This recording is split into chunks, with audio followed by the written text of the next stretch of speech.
আজকে একটু ভিন্ন রকম ভিন্ন স্বাদের একটা জিনিস নিয়ে আসলাম, তা হচ্ছে রাজশাহীর ঝাল পোলাও। চলুন দেখে নেওয়া যাক ঝাল পোলাও রেসিপি। এবার আমি প্রথমে কিন্তু যতটুকু পরিমাণ চাল নিয়েছিলাম অতটুকু তার ডাবল পরিমাণ আর কি পানি দিয়ে দিব। তারপর আমি চালটা কিন্তু লবণ দিয়ে মেখে রেখেছিলাম, ওইটাই আর কি আমি মানে চুলায় আর কি ভেজে নেব।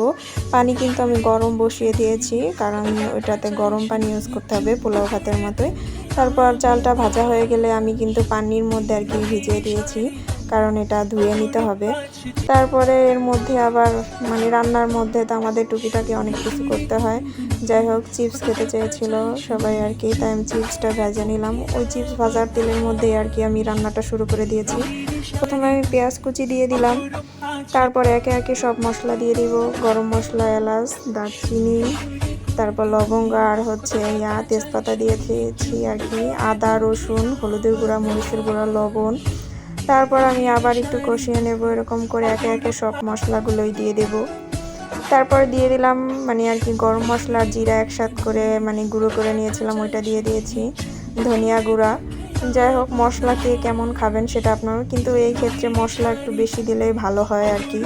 আজকে আমি আর কি পোলট্রির মুরগি বলেন বা ফার্মের যেটাই বলেন ওইটা দিয়ে আর কি রান্না করব। এটা দিয়ে কেমন খেতে হয় তাই আর কি বলবো আজকে। বিশেষ করে গরুর মাংস দিয়ে আমি খেয়েছি, খুব মজাই হয়। আবার খাসির মাংস দিয়েও রান্না করতে পারেন, যে যেভাবে খায় আর কি।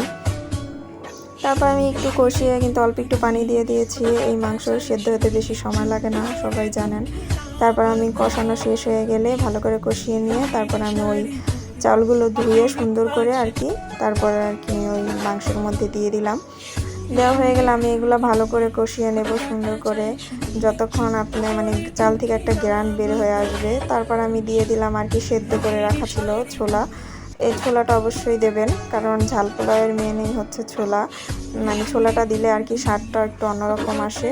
তারপর আমি ওই গরম পানিগুলো দিয়ে দিলাম। গরম পানি দিয়ে আমি নাড়াচাড়া দিয়ে ঢাকনা দিয়ে ঢেকে রাখবো যতক্ষণ পর্যন্ত আর কি চালটা সেদ্ধ না হয়। আপনারা কেউ ভয় পাবেন না, কারণ চাল এমনিতেই সেদ্ধ হয়ে যাবে। দেখতে মনে হবে যে সেদ্ধ হয়নি, কিন্তু এটা সেদ্ধ হয়ে যায়, চালটা একদম ঝরঝরা হয়ে যায়।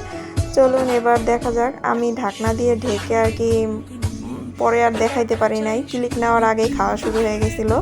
যাই হোক, এটা আমি রাত্রে আর কি কতটুকু ছিল ওইটাই আমি আর কি দেখাইলাম। এই দেখেন কত সুন্দর ঝরঝরা হয়েছে, তাই না?